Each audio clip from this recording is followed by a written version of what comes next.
So we're talking about holy stewardship, and specifically po, the stewardship of money.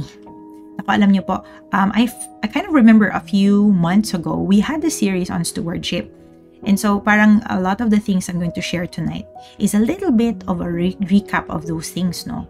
But let's start po with our favorite part of the river, which is yung true or false section natin. So kung yung we have 22 people so far, hello po, welcome po to the river. Meron po tayong mga questions, true or false, and I'd like you to answer them as best as you can. Maganda po kung meron tayong explanation, pero that's not really, kung hindi pa po pwede, it's okay rin if you just answer. First question po, true or false? The way we use money reflects the true state of our relationship with God. Uy, grabe yan ha. What do you think po? Do you think that the use of, the way we use money, is that related dun sa relationship natin with God? True or false? Pakilagay po sa comment section. True or false? Yan.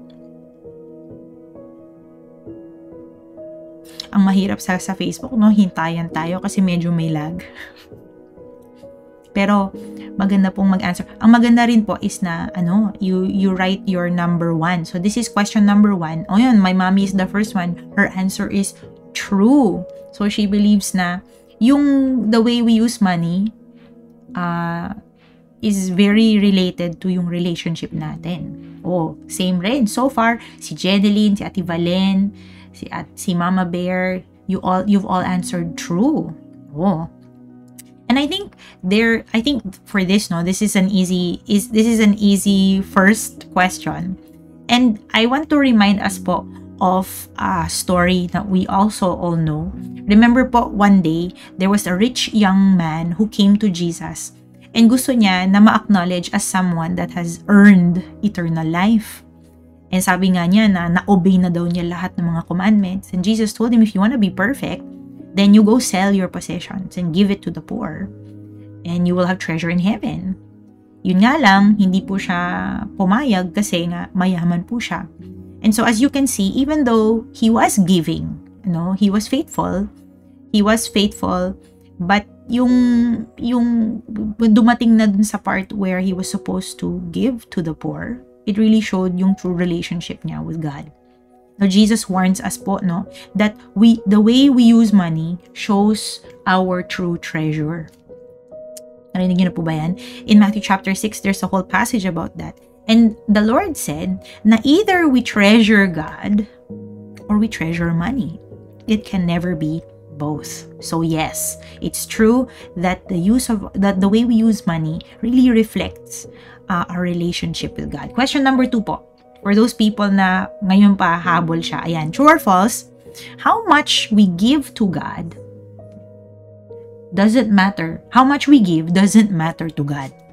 What do you think po? True or false? How much we give doesn't matter to God. I'm sure po na lahat-lahat tayo, marami na tayong narinig na mga exhortations ba online, offline, sa offertory ng church, kung saan-saang mga places, Sometimes we've heard this before. I don't know what you think. Do you think po whether this is true or false? Yan.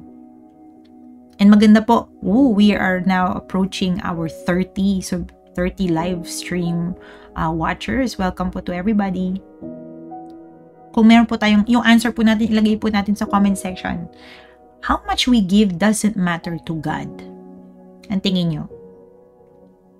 Wow, maganda yung answer ni kasi may number 2. Yan. Wow, true. Sabi ni Ate Renz, false. Sabi ni ni Mama Bear, true. Uy, medyo mixed bag tayo. Si Rose, sabi niya rin true. Si Ate Glo is false. Nako. And po, yung Ate Glo natin is part of our finance ministry. So that's interesting that she's answering false. So I think po, I understand why some people say it's true and some people say it's false. Personally po, I would say this is true and a false. Ang saya ng ganyan, no? I think po, it's true that God doesn't really care much about yung amount that we give. Pero, it's also true, it's not true rin na how much we give doesn't, it's not necessarily true na God doesn't care about what we give, because the value of what we give certainly matters to God. Okay? How do I know that the value matters? Well, remember po, there was this story that Jesus said, well, he mentioned it. Now, there was this, a bunch of rich people were giving their offerings dun sa treasury. And then a widow came and she gave 2 copper coins. Now, obviously, mas marami yung ibinigay ng mga rich people, di po ba? And then the widow just was able to give 2 small copper coins, which is so small lang. And yet Jesus was saying that this woman had given, the treasure more than all the others. It wasn't because of the amount that she had given, but because of the value of what she had given. Kasi she gave out of her poverty.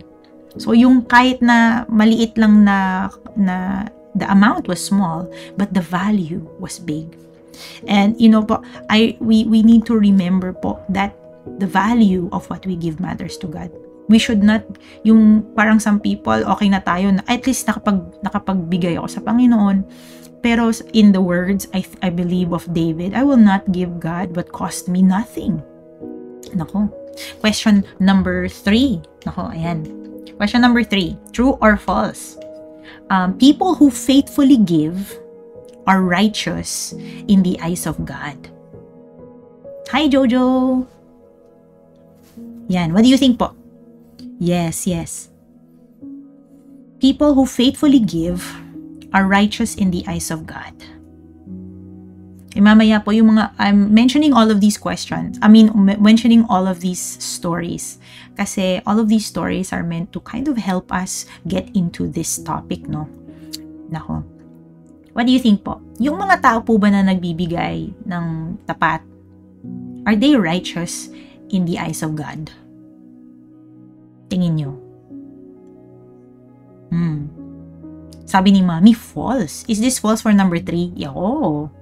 Wow. And po, my mommy is also part of our finance ministry. Si Ate Jeneline, false rin. Pero our baby girl, our Ate Novi said true. Okay, many more people are saying false. Interesting. Si Ate Ann, she's saying false. I think I saw a name I did not recognize. Hello po. Si Ate Ren, sabi niya, it depends, true and false. And po, actually, I would agree with that. Hi, Kuya Edgar. Yes, actually, I would answer po that this is true and false. Now, to supplement my answer, I want to remind us of this story, It's a parable. Do you remember? There, actually, siguro po, simulan ko po yung aking saying. There's this saying na alam natin, you can give without love, but, ano yung pangalawa nun? But you cannot love without giving. Obviously po, people who give, they give for many different reasons. And yes, the faithful give to the Lord. If you love God, you will give because love means you give. Pero it's also true that not people give for many other reasons. They're not always righteous in the eyes of God. And to the Lord, the motive of our heart is much more important, no? Now, I want to show you po this story. In Luke chapter 18, there was this Pharisee and this tax collector. Yung Pharisee, pumasok siya sa templo and then he started to pray and he said, "Oy God, I thank you na hindi ako katulad ng mga maraming tao. I'm not like those robbers, those evildoers, the adulterers, or even like this tax collector." So, nakita niyo yung katabi niya, no? I fast twice a week. I give 1/10 of all I get. Ganun yung niya. So, he gives 1/10, so he gives his tithes. Now, the tax collector was very different. Sabi niya, "God, have mercy on me, a sinner." And Jesus, sino po sa kanilang dalawa yung righteous sa mata ng Panginoon? Who is justified before God? Tingnan nyo, yung Pharisee or yung tax collector? If your answer is the Pharisee, then then you are wrong, because the answer is the tax collector. Again po, the motives of our heart matter to the Lord. God is not impressed by yung self-righteousness ng mga Phariseo. The Pharisees really loved money.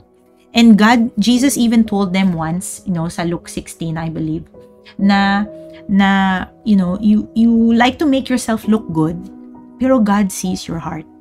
So, if we're giving, pero it's meant for other people lang to see, then that is not righteous in the eyes of the Lord. Wow. Now, but yun lang po, again, you can give without love, but you cannot love without giving. That means po that God expects Christians to give. You know po, there's this verse that I found that I kind of love, and I wonder why I've never heard people exhort from this passage. There's this passage in 2 Corinthians chapter 8. Si Apostle Paul, he exhorts yung mga Corinthians not only to excel in faith, in speech, in knowledge, and in love. He said na, see that you also excel in the grace of giving. That means po, if you are a believer, I want to encourage you to honor the Lord by excelling in giving. Learning to excel in stewardship. This is the word na I wanted to put in.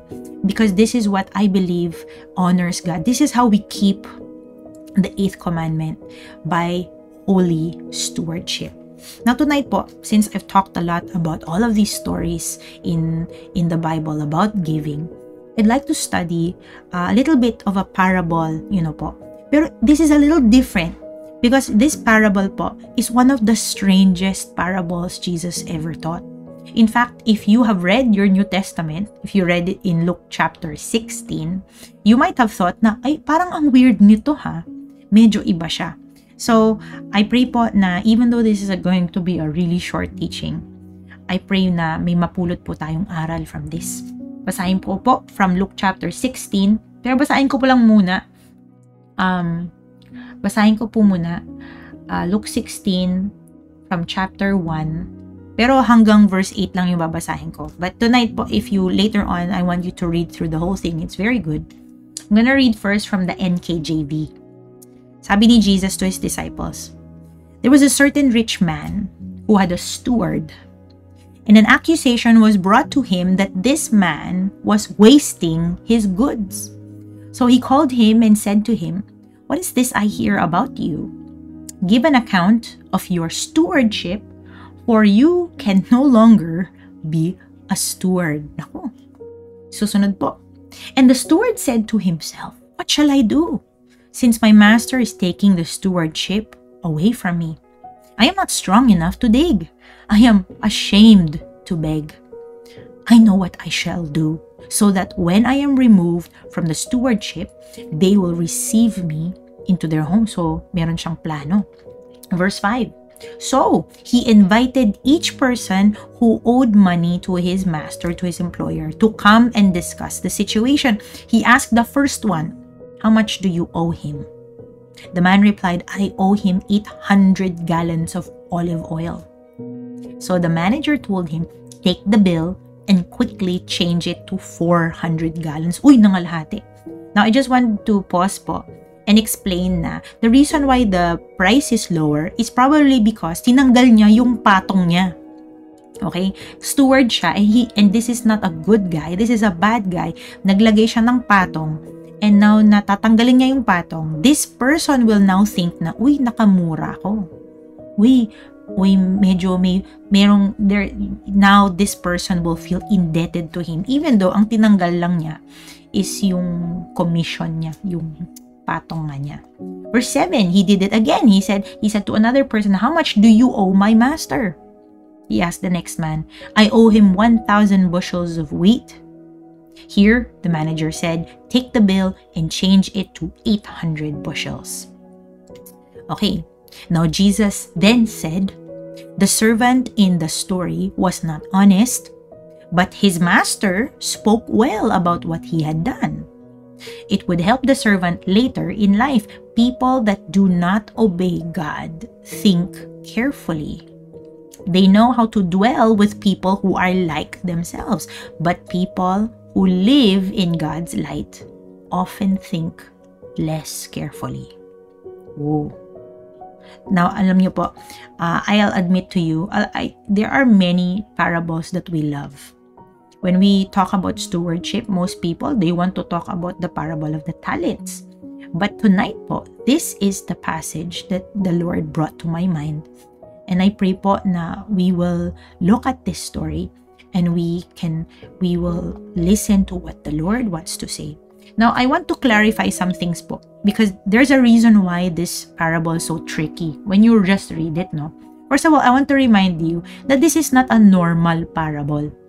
Kasi usually po, yung mga parable ni Jesus, at least one of the characters usually represents God. Pero in this story, the rich master is not God, okay? God is not impressed by dishonest people. God would not praise unrighteous stewards. Okay, so dun pa lang alam mo na that this is not a normal parable. Second, parables po, this parable in particular is kind of like a social commentary. Parang it's a way po, Jesus was trying to show how worldly people use money.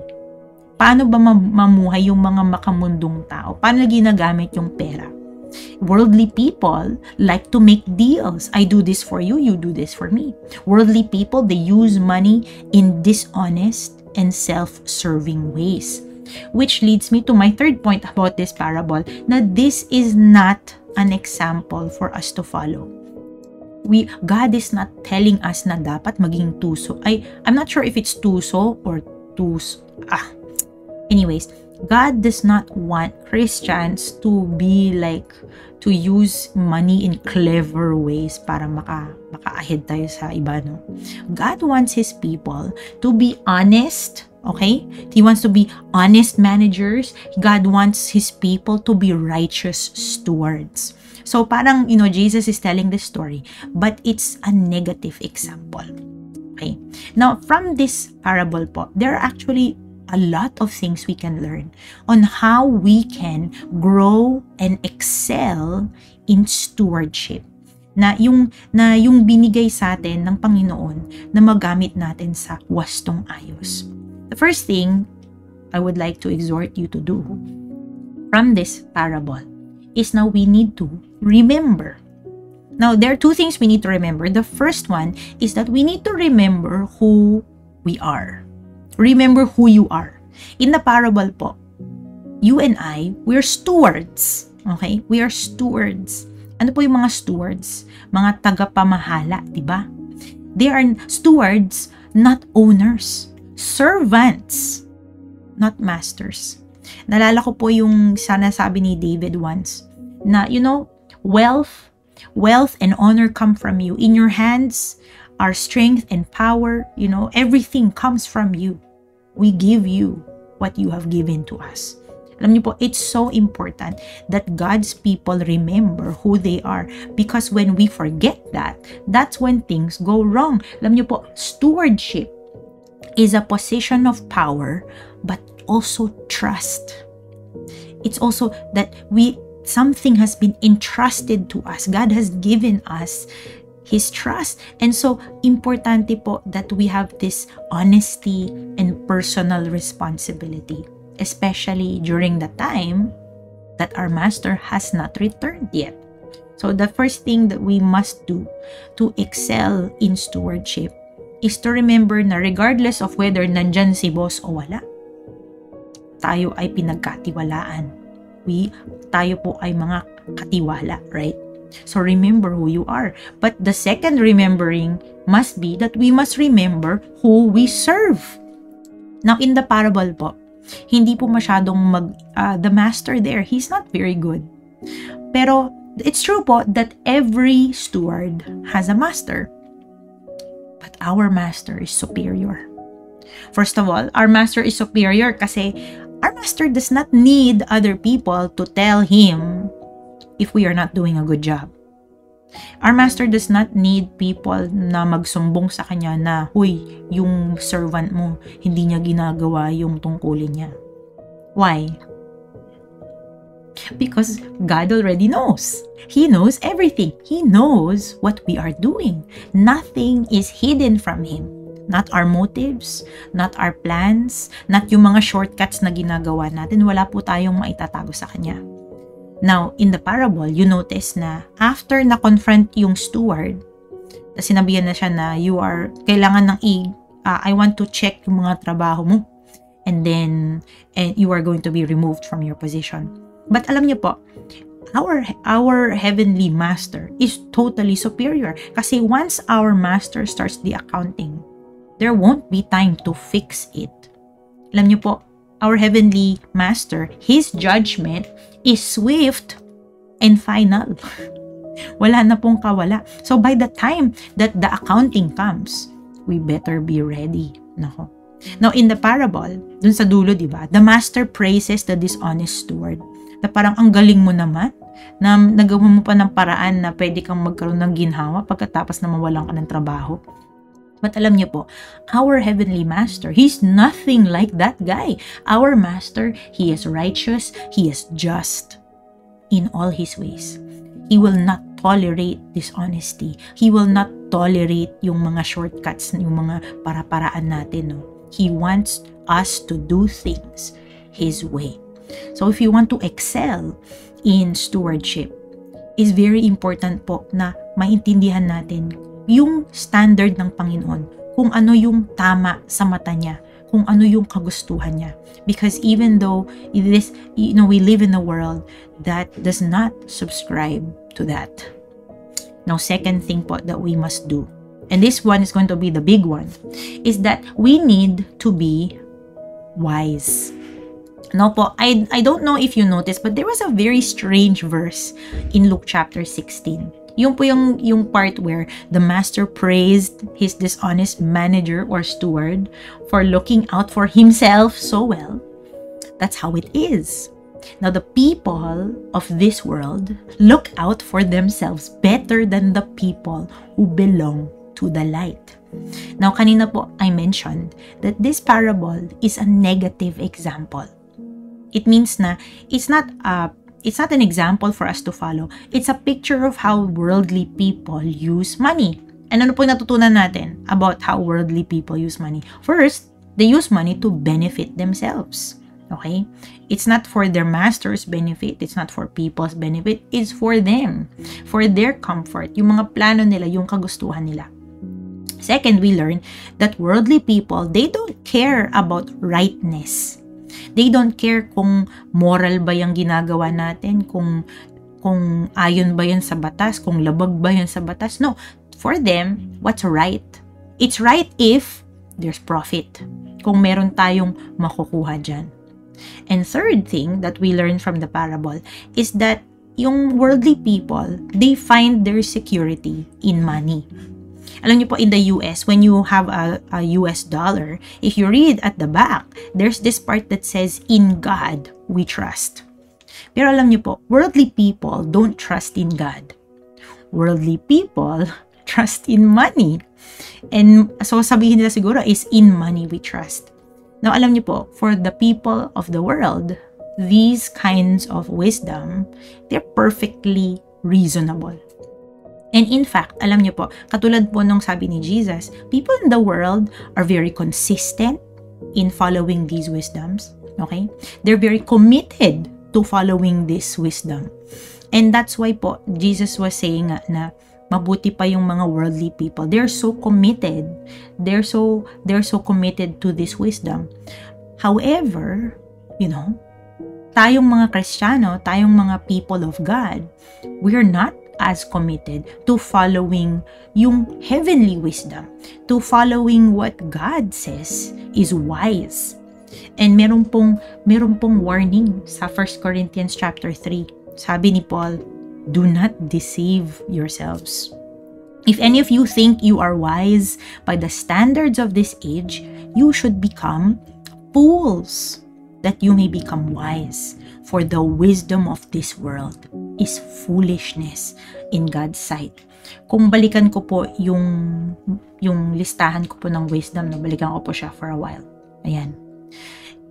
If you follow these wisdoms, You might experience some level of success in your life. Baka nga mas maginhawa pa yung buhay mo. And so, mabuhay ka para, kumita ng pera, and then you will feel this security in your life na you don't care kung tama siya o mali, basta merong benefit sa'yo, sa pamilya mo. Pero guys, even though tama siya sa mata ng mundo, it's very clear that the wisdom of God is not only superior, it is right. So if we want to grow in our stewardship, we must use kung ano yung ibinigay sa atin, what has been entrusted to us, in ways that are wise in the eyes of the Lord. Now, I love Luke chapter 16. Kasi first, it gives you this negative example and gives you this parang a picture of how worldly people live. And then dun sa baba, right after the parable, Jesus outlines what does it mean to live wisely. What does it mean to be a good steward? From verse 9, no? Yung verse 9 tells us first, use your worldly resources to benefit others and make friends.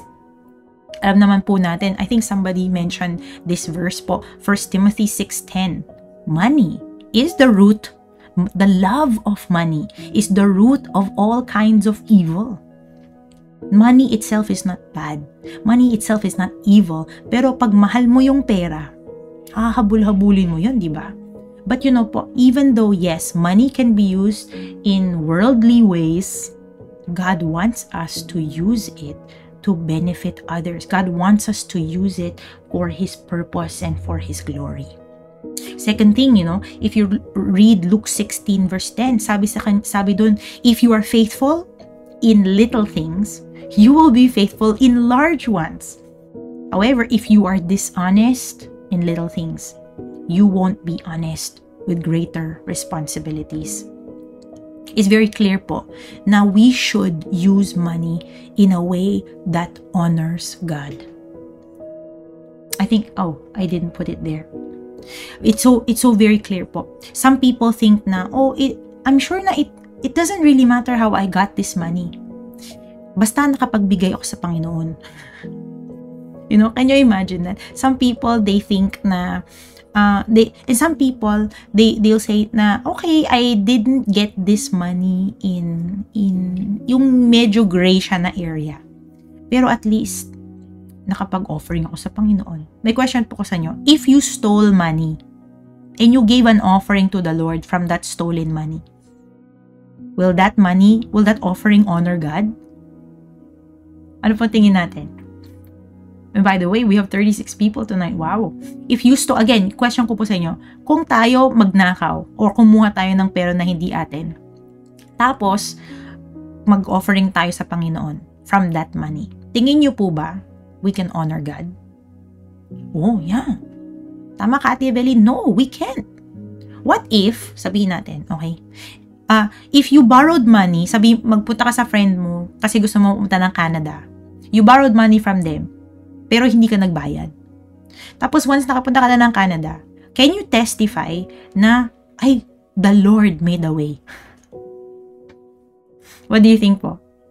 Can we glorify God kapag hindi tama yung pamamaraan natin? Kasi alam nyo po, sometimes tayong mga Kristiyano, we're so good at making those we in a way parang clean up natin siya. Yung mali yung gawa natin, pero at least bigyan natin ng papuri yung Panginoon. Guys, no, you cannot do that. If you are not faithful in little things, kung dun sa small things pa lang, wala nang hindi natin ginagawa ng tama, we will never grow in faith, in being faithful in the big things. Kung dun pa lang sa mga maliliit na bagay we are dishonest, we'll never be honest with the greater responsibilities. We cannot honor God if we do things in dishonest ways. Luke 16 verse 11 to 12, sabi niya, if you are untrustworthy about worldly wealth, who will trust you with true riches of heaven? If you are not faithful with other people's things, why should you be trusted with things of your own? Alam niyo po yung mga makamundong mga tao, they find their security in wealth and money. So pag nawala yung pera, nako, kakatakot. Instead of in God we trust, in money we trust. They forget, guys, sometimes the reason why we don't excel in stewardship is because we forget that money was never meant to be trusted. We cannot trust money kasi money will come and it will go. That the reality is that money was entrusted to us. Do you see the difference? Money is not meant to be trusted. Money was entrusted to us. If you want to excel in stewardship, you have to remember this, that your security, balik ko po doon, your security is not in things. Your security is not in money. Can I hear an amen? Your security is in your master. Nako, can you imagine sa parable? Laking sakit ng ulo ng steward na yung kanyang master hindi niya mapagkatiwalaan. Diba, sa bagay, hindi rin naman siya mapagkakatiwalaan. So, I guess it was just a matter of time. Can you imagine what a joy we have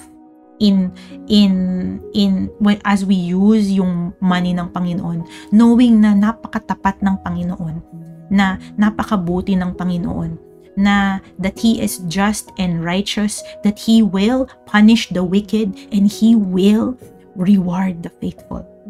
Then talaga namang dapat lang na maging faithful tayo, di po ba? Yes, amen, amen. And third po, if we want to excel in stewardship, so yung first po is remember. Yung second, be wise. But I finally po, I want to exhort you to serve in this parable about worldly society. Nakita po natin that rich masters need stewards. Kasi the more money you have, the more problems you have. The more money you have, the more you need to depend on people to help you handle your money. Pero alam niyo po, again, our heavenly master, God, is very different. He does not need stewards. He does not need money. He does not need our service. He doesn't need you and me. That's why po, the fact that God has entrusted His resources, that God has entrusted these things to us, is really grace ng Panginoon, di ba? And He has entrusted these things to us for one very, very simple reason. It is so that we can serve Him.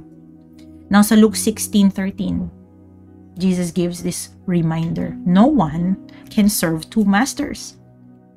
So lahat po tayo, whether mabuti or hindi mabuting katiwala, we can only serve two masters. Either you will hate one and love the other, or you will be devoted to one and despise the other. You cannot serve God and be enslaved to money. If you forget everything else that I shared to you tonight, I want to remind you this one thing. Money is a test. Money is a test of our love for God.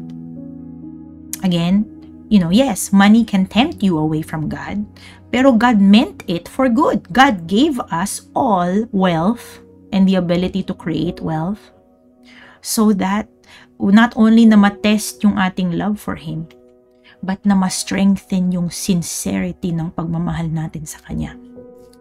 I often wonder, I've often heard of Christians who say, Pastor, I don't understand why I'm not growing in faithfulness. Some Christians, matagal na silang nagsisimba. Pero hanggang ngayon, kapag dumating na yung problema, wala na. Do you know why people are like that? It's because you were not faithful in the small things. I want to tell you, there are no shortcuts in stewardship. You will never grow until you obey. And the only real way to grow in stewardship is to be faithful in giving, to serve God, not to serve money. Now, alam po natin, especially tayo, mga people who are living abroad, you came here to work. Pero so long as you see money as your source of security, you will never grow in your trust in the Lord. You will never grow to be faithful if hanggang ngayon, you are not faithfully giving. I want to exhort you. Katulad po nung, you remember that widow who gave, the rich people, they gave out of their wealth. But this woman, she gave out of her poverty. Give and you will grow. Give and you will be more faithful. Give and you will trust in the Lord. Yun po yung aral that we can take from the parable of this unjust steward. And I know po na it's not easy to hear because lots of people abroad nakikipagsapalaran dun sa mga circumstances ng buhay dito. But I want to remind you that unlike in the parable, we have a very good master and we know that He will provide. Amen po ba? Amen. That is the word of the Lord that God has given for us. And again po, you know what? This applies not just for money. It even applies to other resources that God has entrusted to us. Like our time, like our talents, like our relationships. Kapatid, none of these things, we did not earn these things. God gave them to us. God entrusted them to us. Let's honor the Lord by being good stewards. Hallelujah. I want to pray this over you because I believe po na God is, yung what we're talking about the last few weeks, God has been urging some of you talaga to obey Him, to trust Him. And some of you, medyo ganyan pa kayo But I want to tell you, yes, God is speaking to you. And yes, when you obey, there will be breakthrough. So let's pray. Oh, Heavenly Father, I just want to thank you for your word. I thank you, Lord, that these words are not just from me. It is you speaking to your people. And so, Lord, I pray na you help your people to go to that next level of faith. Lord, I pray, God, na you unlock the not only the ability but the willingness and the eagerness to be faithful in this area of giving. Not only in faithfully giving to you our offerings and our financial commitments to you, Lord, but even, Lord, in using all of the other resources na binigay mo sa amin.